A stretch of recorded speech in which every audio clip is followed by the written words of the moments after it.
आए हैं उन पत्रकारों और चैनल को भी मौका मिलेगा आपसे सवाल पूछने का। ये भारत जोड़ो यात्रा में 7वां प्रेस कॉन्फ्रेंस है राहुल जी का। कोई ओपनिंग स्टेटमेंट नहीं होगा, हम सीधे सवाल जवाब सेशन में जाएंगे। पहले दैनिक भास्कर से अमित मंडलोई।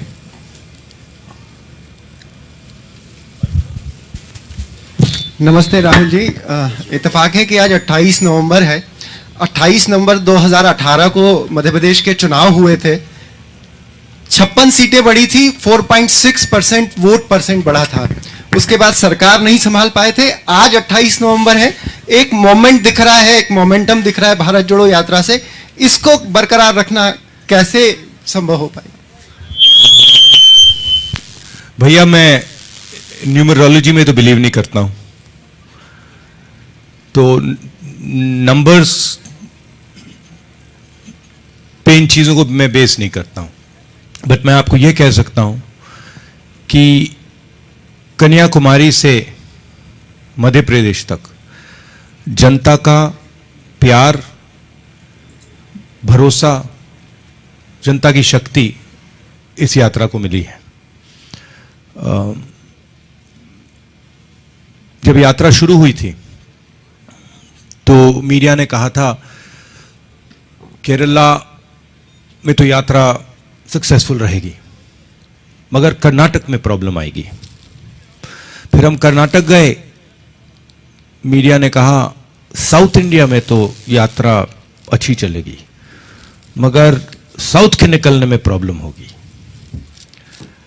फिर तेलंगाना, आंध्रा में वही हुआ, वही जो कर्नाटक में हुआ। फिर हम महाराष्ट्र में आए तो फिर मीडिया ने कहा हिंदी बेल्ट में प्रॉब्लम होगी, महाराष्ट्र में हाँ यात्रा बहुत बड़ी हुई, बहुत बढ़िया हुई। अब मध्य प्रदेश में आए, अब मीडिया कह रही है मध्य प्रदेश में बहुत अच्छा रिस्पांस मिला, मगर राजस्थान में प्रॉब्लम होगी। तो देखते जाइए, क्योंकि ये जो यात्रा है ये कांग्रेस पार्टी से अब आगे निकल गई है। ये यात्रा हिंदुस्तान की जो समस्या है, हिंदुस्तान के दिल में, हिंदुस्तान की आत्मा में जो आवाज है, अब ये यात्रा उसको उठा रही है। तो ये कहां पहुंचेगी, कहां नहीं पहुंचेगी, अब कोई नहीं बोल सकता है। धन्यवाद। नई दुनिया से कपिश दुबे। माइक दीजिएगा जल्दी अमरीश। अच्छा, इसमें दूसरी चीज बड़ी इंटरेस्टिंग है। मैं कह रहा हूं और मैं दोहराता जाता हूं कि इस यात्रा में किसी को थकान नहीं हो रही है, किसी को नहीं हो रही है। जो भी चल रहा है, नहीं अजीब सी, आपको अजीब नहीं लगता? तो अजीब सी बात है, इस यात्रा में जो भी चल रहा है, चाहे वो 10 किलोमीटर चल रहा है, 25 किलोमीटर चल रहा है, जो भी जितना भी चल रहा है, थकान किसी को नहीं हो रही है। आज एक लड़की आई मेरे पास और मुझे उसने कहा कि जैसे ही मैंने यात्रा शुरू की, पहले 15 मिनट मैंने सोचा मैं कैसे चल पाऊंगी, और 15-20 मिनट बाद जो भी मेरे माइंड में थकान थी, जो भी डर था, वो निकल गया। तो ये बड़ी इंटरेस्टिंग बात है। नई दुनिया से कपिश दुबे। राहुल जी नमस्कार। इसी महीने सुप्रीम कोर्ट का एक फैसला आया है ईडब्ल्यूएस आरक्षण को लेके। सुप्रीम कोर्ट का एक फैसला है ईडब्ल्यूएस आरक्षण को लेके, जिसमें जो गरीब सवर्ण हैं जिन्हें ईडब्ल्यूएस के तहत आरक्षण दिया जाता है, उसको आगे बढ़ाने पर सहमति दी गई थी। लेकिन कांग्रेस के ही एक नेता हैं जिन्होंने इसके अगेंस्ट में पुनर्विचार याचिका दायर की है। तो आप इस यात्रा में सभी वर्गों को जोड़ने और सभी को समान अधिकार देने की बात कर रहे हैं, तो इस फैसले को लेके आपके क्या विचार हैं? देखिए, मैं इस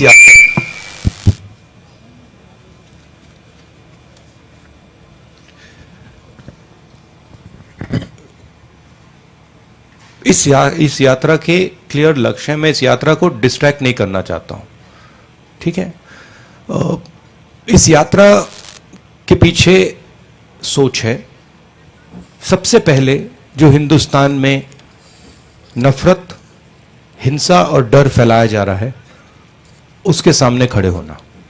और इसका इसका सेंट्रल आइडिया कि जनता की आवाज जो है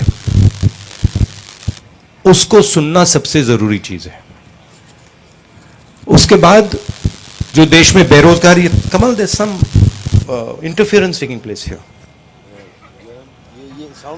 वॉल्यूम का देखो, ये सब मोबाइल बंद कर लिए, भैया मोबाइल हटा दीजिए, ऑफ कर दीजिए ऑफ प्लीज। कर दीजिए, उसमें मैसेज जेपी आते जी हैं ऑफ फिर कर उसमें दीजिए आता है। Please mobile.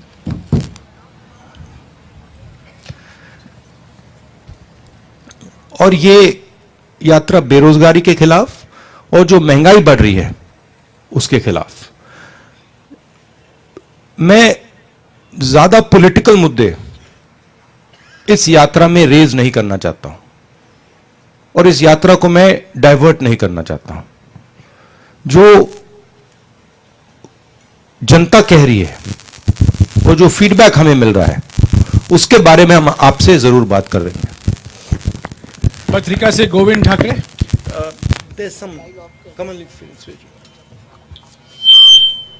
नमस्ते राहुल जी। मेरा सवाल आपकी यात्रा से ही जुड़ा हुआ है। भैया फोन ऑफ कर दीजिए प्लीज, आपका भी वही कर रहा है।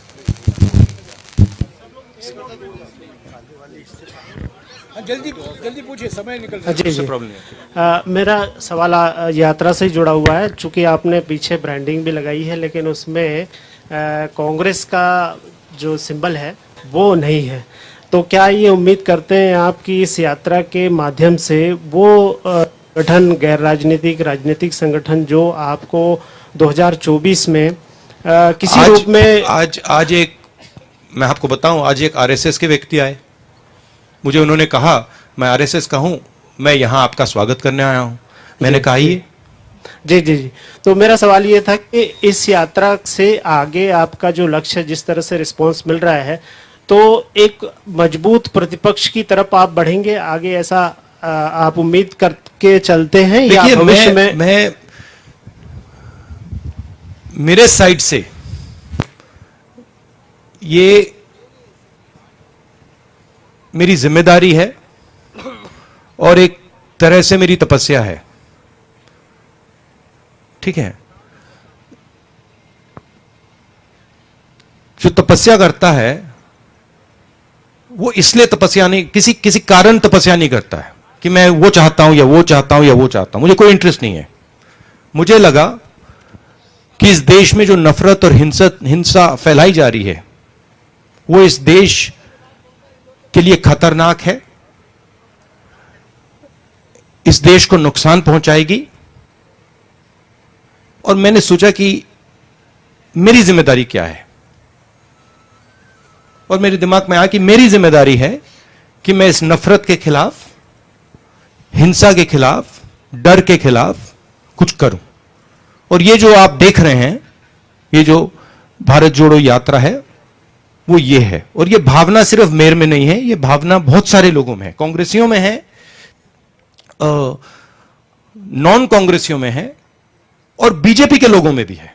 बहुत सारे बीजेपी के लोग भी सोचते हैं कि जो देश में हो रहा है वो सही नहीं है। मीडिया के साथ जो हो रहा है, इंस्टीट्यूशंस के साथ जो हो रहा है और जनता के साथ, गरीबों के साथ, किसानों के साथ, मजदूरों के साथ जो हो रहा है, जो कॉन्सेंट्रेशन ऑफ वेल्थ हो रहा है, भयंकर कॉन्सेंट्रेशन ऑफ वेल्थ हो रहा है, इसके खिलाफ बहुत सारे लोग हैं। मगर कुछ सोच कर नहीं किया मैंने कि इससे यह फायदा मिलेगा या यह फायदा मिलेगा। इससे मुझे कुछ ना मिले तब भी यह मेरी जिम्मेदारी है और इसको मैं करूंगा, पूरा करूंगा। धन्यवाद। दैनिक दोपहर से नवनीत शुक्ला, जल्दी दीजिएगा प्लीज। धन्यवाद। राहुल जी, मेरा एक बहुत छोटा सा सवाल है कि जिन लोगों ने कांग्रेस की सरकार पिछली बार गिरा दी, क्या उनके लिए अभी भी कांग्रेस के दरवाजे यथावत खुले रहेंगे या नहीं? ये सवाल आपको कांग्रेस प्रेसिडेंट और जो कांग्रेस की मध्य प्रदेश की लीडरशिप है उनसे पूछना चाहिए। मेरा ओपिनियन है, अगर वो लोग खरीदे गए हैं, पैसे से खरीदे गए हैं, तो उन पे कैसे कहा जाए, उन पर भरोसा नहीं करना चाहिए। टाइम्स ऑफ इंडिया से सागर चौक से। हेलो सर, योर मगर ये छोटा क्यों था? ये सवाल छोटा कैसे था? मैं सोच रहा था ये छोटा कैसे है। हाँ, मतलब इसको आप और लंबे तरीके से पूछ सकते थे। नहीं, आई अप्रिशिएट योर सेंसिटिविटी। आपकी जो सेंसिटिविटी है उसको अप्रिशिएट करता हूं मैं। नहीं, एक मिनट, एक सवाल का कोई सप्लीमेंट्री नहीं होगा प्लीज। हाँ जी, सागर चौक से please. sir, purposes and aims of your yatra have been well conveyed because you have already told it multiple Sagar, one times. Second please. कोई वीडियो नहीं लेगा प्लीज, कोई फोटो नहीं लेगा, कोई रिकॉर्डिंग नहीं होगा प्लीज। आप अपना मोबाइल बंद कर दीजिएगा प्लीज। हाँ सागर। But as you have already completed something around 2,500 kilometers of yatra and through 7 states, and apart from the after this, what organizational changes you want to be made in your organization? Because second week of the December is very important. Your yatra gonna enter Rajasthan, and result of Himachal Pradesh, Gujarat will be delivered on 8th of December. So what organizational changes you want to be made in organization? I don't think we've done 2,500 kilometers yet. I think we've done 2,000. Is that correct? I think we've done 2,000. And the spirit of the yatra is to make the country focus on the attempt to change its nature. This country has never been a fearful country. In its worst time, India has had much worse times than now. During the British, we had a much worse time. In its worst time, India was never a scared country. It was a brave country. And the people of India have a particular culture. And this culture is known all across the world. It is a culture of compassion, of respect, of affection. And this is our biggest strength. Nobody thinks that anger, hatred, arrogance are strengths of India. Nobody. You can go and ask anybody. You can ask किसी गांव वाले से पूछ लीजिए, अरबपति से पूछ लीजिए, अमेरिका के राष्ट्रपति से पूछ लीजिए, उनसे पूछिए भैया बताइए हिंदुस्तान की स्ट्रेंथ क्या है? करुणा, भाईचारा, म्यूचुअल रिस्पेक्ट। तो यात्रा का यह लक्ष्य है। आप इस बात को बिलीव नहीं करते हो, मगर ये इस यात्रा का लक्ष्य पॉलिटिकल नहीं है।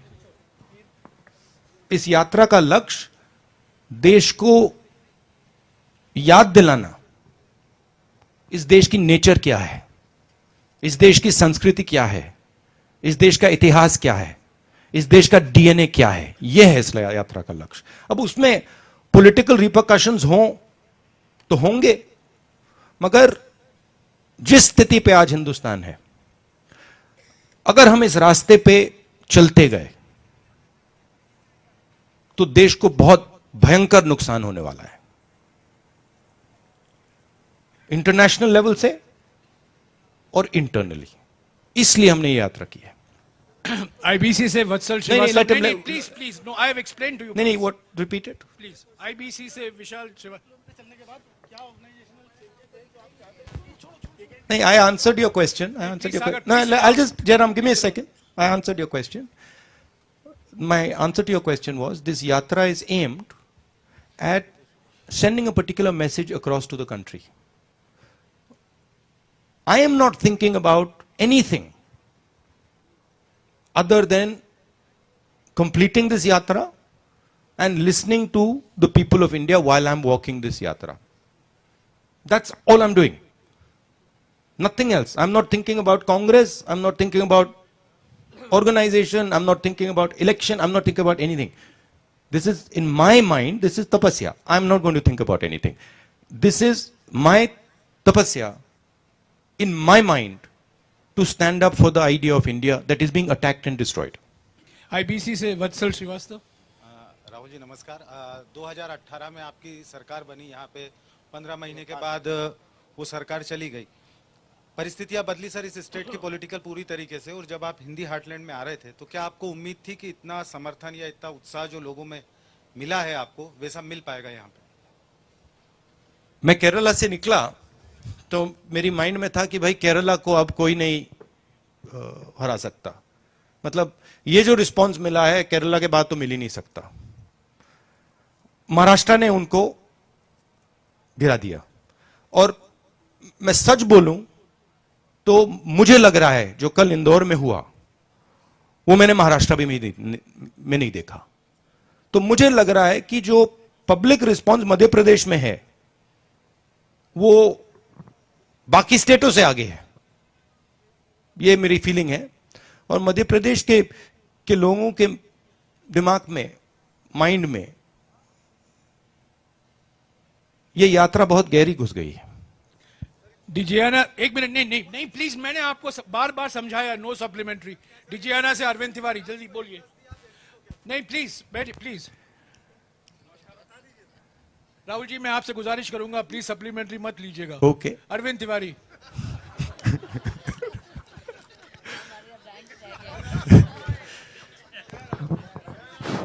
नमस्कार राहुल जी। मैं सुन लेता हूं, लोगों की बात सुन लेता हूं, मेरा नेचर है। मध्य प्रदेश 7वां राज्य है जहां आप हैं, मगर अगर करना जरूरी होता तो कर भी देता हूं। मध्य प्रदेश 7वां राज्य है जहां आप अभी हैं, और लगभग 2015 किलोमीटर की यात्रा आप कर चुके। 2000 इंदौर में थे आप, और 15 किलोमीटर आज यात्रा। इस पूरी यात्रा का सबसे सुखद क्षण कौन सा है, क्या आप वो हमसे शेयर करेंगे? इस पूरी यात्रा का सबसे सुखद क्षण। बहुत सारे क्षण हैं।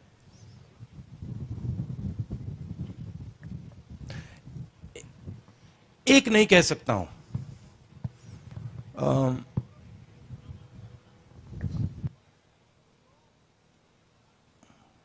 ऐसी यात्रा पे कोई निकलता है, मैंने ये पहले कभी नहीं की थी। छोटा काम नहीं है, तो पहले निकलते हैं, पहले 5-10 दिन बाद पता लगता है कि भाई 3700 किलोमीटर चलने हैं। बीच में मेरे घुटने में दर्द होना शुरू हो गया। मेरी पुरानी इंजरी थी, पहले ठीक हो गई थी, वो थोड़ी डिस्टर्ब हो गई, तो काफी मुझ में डिस्कम्फर्ट था, डर था कि भाई ये चल पाऊंगा या नहीं। और फिर आस्ते आस्ते उस डर का सामना किया कि भाई चलना पड़ेगा, सवाल ही नहीं उठता। तो वैसे क्षण अच्छे होते हैं कि आपको कोई चीज डिस्टर्ब कर रही है और आपने उसको आप अडेप्ट कर गए, तो अच्छा लगता है। एक बार मैं ये नहीं कहूंगा कि ये सबसे अच्छा क्षण था, क्योंकि बहुत सारे थे, मगर जब आपने सवाल पूछा वो ये क्षण याद आया कि मेरे पैर में काफी दर्द, घुटने में काफी दर्द हो रहा था, मैं चल रहा था और बहुत सारे लोग मेरे से बात कर रहे थे। धक्का लगता है, ऐसे धक्का लगता है, तो जब धक्का लगता है तो चोट लगती है। तो मैं कहता रहता हूं थोड़ा आप साइड में चलिए, मतलब ऐसे कहता हूं। ज्यादातर लोग मानते नहीं हैं, बट मैं कहता रहता हूं। तो फिर एक छोटी सी लड़की आई, मुझे याद नहीं कहां था, कर्नाटक में था या केरल में था। एक छोटी सी लड़की आई और मुझे काफी दर्द हो रहा था उस टाइम। तो वो आई और वो साइड में चल रही थी। मैंने नोटिस किया वो मेरे अंदर नहीं आ रही थी, मतलब वो बाकी लोग सब ऐसे आ रहे थे, वो थोड़ा दूर चल रही थी, मैंने नोटिस किया। फिर उसने चिट्ठी निकाली और उसने कहा देखो ये आप पढ़ लीजिए। तो जैसे मैंने पढ़ना शुरू किया, उसने कहा नहीं आप अभी मत पढ़िए, अभी आप चल रहे हैं, ये आप बाद में पढ़ना। तो फिर मैं चल रहा था, वो चली गई। फिर मैंने वो चिट्ठी, थोड़ी देर बाद मैंने सोचा देखो मैं देख ही लेता हूं क्या है उसमें। क्योंकि जिस भावना से उसने मुझे बोला, छोटी सी लड़की थी, शायद 6 साल की 7 साल की लड़की, जिस भावना से उसने मुझे बोला, मुझे अच्छा लगा कि ये इसमें कुछ है। तो फिर मैंने खोला, तो फिर उसमें लिखा था कि देखिए, आप ये मत सोचो कि आप अकेले चल रहे हो, मैं आपके साथ चल रही हूं। मैं चल नहीं पा रही हूं क्योंकि मेरे माता पिता मुझे चलने नहीं दे रहे हैं, मगर मैं आपके साथ चल रही हूं। तो वो मुझे बहुत अच्छा लगा। उदाहरण है, और ये छोटा सा उदाहरण है, ऐसे मैं आपको मतलब हजारों उदाहरण दे सकता हूं। ये पहले आया माइंड में।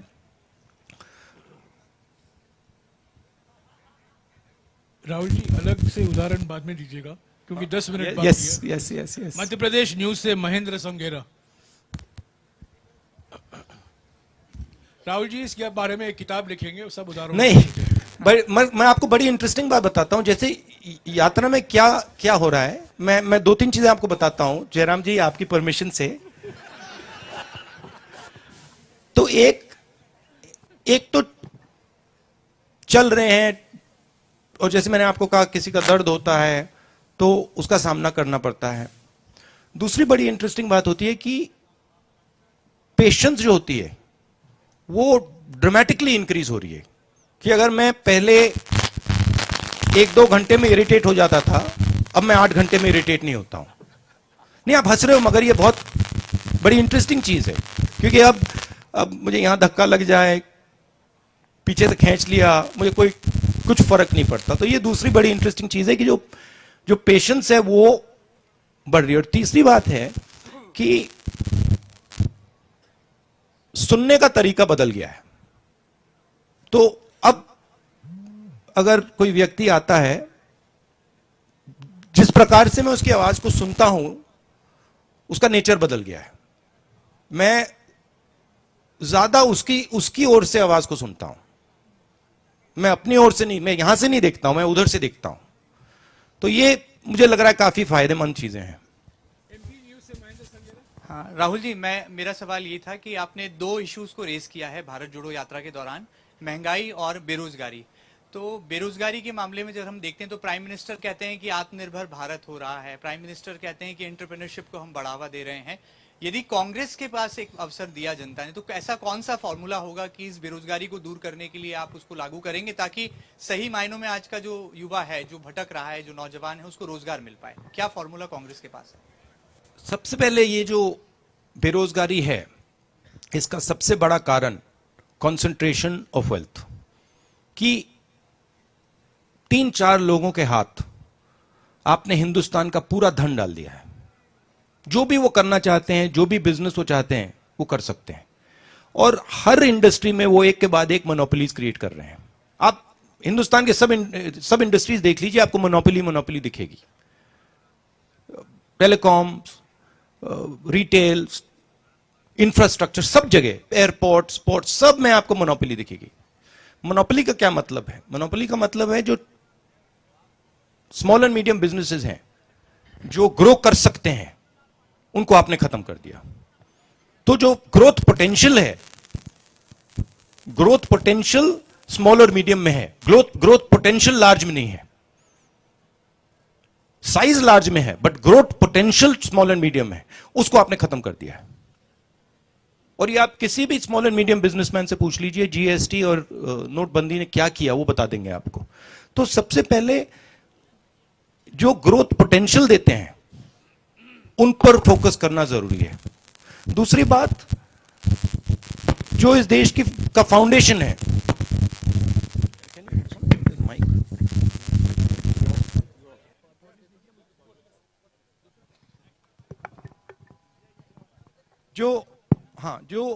जो इस देश की नींव है, जो किसान हैं, उनको बिल्कुल छोड़ दिया है। उनको कोई सपोर्ट ही नहीं दे रहे हैं।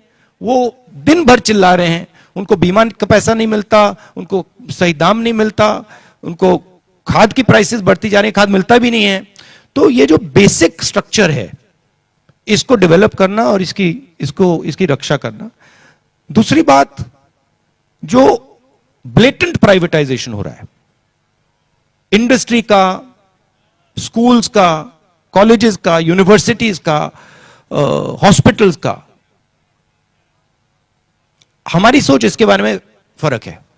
हम चाहते हैं कि एजुकेशन और हेल्थ केयर में सरकार भाग ले, कि ये सरकार की जिम्मेदारी है, ये किसी मतलब बिजनेसमैन की जिम्मेदारी नहीं है। वो जरूर अगर करना चाहे कर सकते हैं, बट जो मेन एजुकेशन का सिस्टम हो, जो मेन हेल्थ केयर का सिस्टम हो, उसमें सरकार जनता की मदद करे, सरकार जनता को सपोर्ट करे, इसका मतलब उसमें ज्यादा पैसा डाले। ठीक है, तो ये बेसिक फर्क है। बट मेन फर्क, हिंदुस्तान को चलाना एक डायनामिक काम है, और उसमें सबसे जरूरी काम जनता के दिल में क्या है, चाहती क्या है, उस आवाज को सुनना। तो आप अगर जनता की आवाज को सुनोगे तो आपको इंडिकेशन मिल जाएगा। जैसे मुझे याद है, यूपीए की सरकार थी, हमने मनरेगा किया और मजदूरों की मदद की, और 1-2 साल बाद हमारे पास किसान आए और उन्होंने बहुत अच्छी तरह हमें समझाया कि देखिए, आपने मजदूरों की मदद की, उनका रेट बढ़ गया, हमारा कॉम्पेंसेशन क्या है, हमें भी कॉम्पेंसेशन मिलना चाहिए। और जैसे उन्होंने ये रैशनल बात हमें बताई, हमने उसको एक्सेप्ट किया और हमने कर्जा माफ किया। तो मेरा कहना है कि ये देश डायनामिक देश है, इसको आप किसी रिजिड स्ट्रक्चर के साथ नहीं चला सकते। और बीजेपी इस देश की आवाज नहीं सुन रही, आरएसएस बीजेपी इस देश की आवाज नहीं सुन रही है, और वो रिजिड तरीके से देश को चला रहे हैं। उनके जो आइडिया है, उनकी जो सोच है, उससे वो चला रहे हैं। देश हिंदुस्तान की सोच से चलना चाहिए, सरकार की सोच से नहीं चलना चाहिए। इसलिए जैसे मैंने जयराम रमेश जी ने मुझे डायरेक्शन दिया, मुझे एडवाइस दी, मैंने सुना। नहीं, बहुत जरूरी बात है, बहुत जरूरी बात है। और मैं सिर्फ जयराम रमेश जी की बात नहीं कर रहा हूं, जो भी मुझे कुछ कहता है मैं सुनता हूं, कहता हूं ठीक है, इसमें लॉजिक है तो करना चाहिए। Thank you. आपने कहा, मैडम प्लीज मैं मौका दूंगा, आप बैठे रहिए प्लीज। मैं नियम अनुसार ये प्रेस कॉन्फ्रेंस चला रहा हूं, सबको मौका दे रहा हूं। राहुल जी विस्तार से जवाब दे रहे हैं, मैं उनसे रिक्वेस्ट करूंगा, राहुल जी आपकी अनुमति से इस प्रेस कॉन्फ्रेंस को और 5-7 मिनट और बढ़ा दें, क्योंकि 8-9 और सवाल पूछने वाले हैं, जल्दी से जल्द। अगर आपके जवाब संक्षिप्त में होंगे तो 3 सवाल ले लीजिए। ठीक है, पीटीआई से मनीष श्रीवास्तव। देखिए कांग्रेस पार्टी का कॉम्प्रोमाइज देखा आपने? नमस्कार। ये वहां नहीं होता। सबसे पहले वहां पे तो सवाल एक भी नहीं पूछा जाएगा, मतलब चांस ही नहीं है। नमस्कार राहुल जी। राहुल जी, मैं आपसे पूछना चाहता हूं कि आपको भी पता है, मैं कुछ नई बात नहीं कह रहा हूं, कि दिल्ली पे सत्ता का रास्ता जो है वो उत्तर प्रदेश होके जाता है, और मोदी जी भी इस बात को समझे और वो वाराणसी गए चुनाव लड़ने, और वहां से कंसोलिडेट की पोजीशन और वहां पहुंचे। My question is, if given an opportunity, will you be contesting again from Amethi? See, once again, these are all attempts to distract from the main idea. You want the newspapers tomorrow to say either Rahul Gandhi contests from Amethi or Rahul Gandhi does not contest from Amethi. I want the newspapers to say Bharat Jodo Yatra, the ideas of Bharat Jodo Yatra, the philosophy behind Bharat Jodo Yatra. So the answer to your question will come maybe in a year or year and a half. Madhya Pradesh स्थित पत्रकारों से मैंने 10 सवाल लिए हैं, माफ कीजिएगा, और 2-3 सवाल नहीं ले सकता हूं। मैं अभी दिल्ली स्थित पत्रकारों से सवाल लूंगा। राहुल जी ने वादा किया था न्यूज़ 24 को कि तेलंगाना में आए थे, उनको मौका नहीं मिला। रामन झा, आपको कहा था राहुल जी ने कि आप यहां पूछ सकते हैं। मैडम प्लीज बैठ जाइए, प्लीज। इसके बाद पूछेगा प्लीज। अगर आपको सवाल पूछना है, चलिए राहुल जी के साथ, दोपहर को चलिए उनके साथ। अच्छा, आपका प्रॉमिस किया था मैंने, फुलफिल हो गया? राहुल जी, यात्रा 5 तारीख को राजस्थान पहुंचेगी, और राजस्थान में जो राजनीतिक हालात है वो आपसे भी वाकिफ है, आप भी वाकिफ हैं उससे। जिस तरीके से अशोक गहलोत ने सचिन पायलट को गद्दार कहा, क्या आप भी मानते हैं कि इस बात को, क्या उन्होंने गद्दारी की है? देखिए, मैं इसमें जाना नहीं चाहता हूं कि किसने क्या कहा, ठीक है। ये दोनों नेता कांग्रेस पार्टी के एसेट्स हैं, मगर मैं आपको एक बात की गारंटी दे सकता हूं कि भारत जोड़ो यात्रा पर इसका कोई असर नहीं पड़ने वाला है। सुप्रिया भारद्वाज, आज तक। सर मेरा सवाल ये है कि आपने जब भट्टा परसौल से शुरुआत करी थी तब से जो है आप पे पर्सनल टैक्स होते जा रहे हैं, और जब से भारत जोड़ो यात्रा शुरू हुई है आप कह रहे हैं सब आए, पॉलिटिकल प्लेटफॉर्म नहीं है, हम तो पूरा भारत जोड़ने आए हैं। कभी आपकी शर्ट को, कभी आपके कंटेनर्स को लेके, अब तो बात बियर्ड से लेके और भी चीज़ों तक पहुंच चुके हैं। इसको जो लगातार हमला हो रहा है इसको आप कैसे देखते हैं, स्पेशली उस समय जब आप कह रहे हैं कि सभी लोग आए, नॉन पॉलिटिकल है, और दूसरी तरफ जहाँ पे रिगरसली कंटिन्यूसली हर चीज पे जो है, माइन्यूटली नहीं बल्कि मैसिव लेवल पे पर्सनल अटैक्स हो रहे हैं।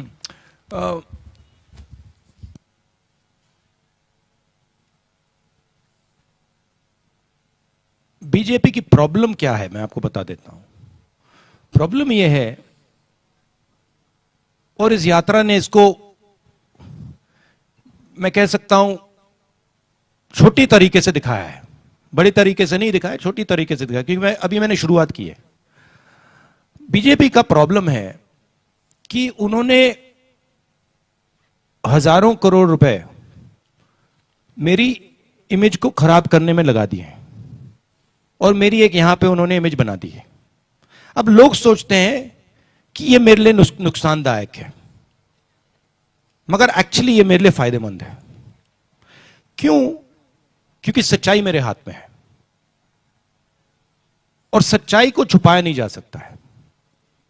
तो जितना पैसा ये मेरी इमेज को खराब करने में डालेंगे, उतनी शक्ति वो मुझे दे रहे हैं, उतना मैन्यूवरिंग रूम वो मुझे दे रहे हैं। आप देखना, क्योंकि सच्चाई को छुपाया नहीं जा सकता, दबाया नहीं जा सकता है। और जहां तक पर्सनल टैक्स की बात है, पर्सनल अटैक्स इसलिए आते हैं क्योंकि व्यक्ति राजनीतिक पोजीशन लेता है। अगर आप बड़ी शक्तियों से लड़ोगे तो पर्सनल अटैक आएगा। अगर आप किसी शक्ति से लड़ नहीं रहे हो, अगर आप ऐसी फ्लोट कर रहे हो, तो पर्सनल अटैक नहीं आएगा। तो मैं जानता हूं जब मेरे पर पर्सनल अटैक आता है तो मैं सही काम कर रहा हूं, मैं सही डायरेक्शन पे चल रहा हूं। तो एक तरीके से ये जो पर्सनल अटैक होती है, ये जो पैसा बीजेपी मेरी इमेज को खराब करने में डालती है, ये एक प्रकार से मेरा गुरु है। ये मुझे सिखाता है कि भैया इधर जाना है, इधर नहीं जाना, उधर जाना है। क्योंकि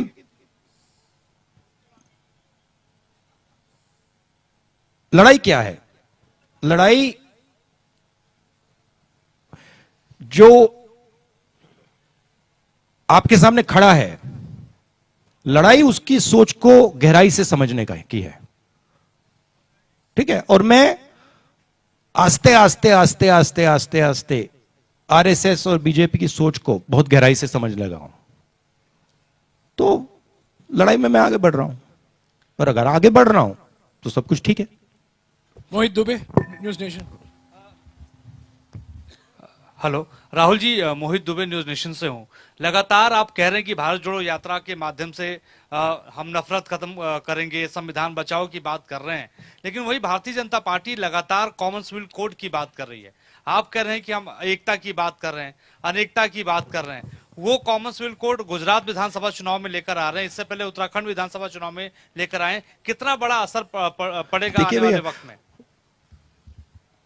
उनको जो करना है उनको करना है, हमें जो करना है हमें करना है। हमारा डायरेक्शन क्लियर है, उनका डायरेक्शन क्लियर है। हम जानते हैं हमें क्या करना है, किन किन लोगों की मदद करनी है, किन की रक्षा करनी है, हम जानते हैं। ठीक है? और हम अपना काम कर रहे हैं। सिद्धार्थ शर्मा, एएनआई। सर, आप तमिलनाडु से शुरुआत करी और आप मध्य प्रदेश तक आ गए, लगभग काफी लंबा यात्रा का आपने तय कर ली है। सेंस क्या लगी है आपको इस यात्रा से? राहुल गांधी ने क्या जो है सोच आपको मिली है लोगों की? क्योंकि जब से आपने भाई साहब, राहुल गांधी को मैंने बहुत सालों पहले छोड़ दिया है।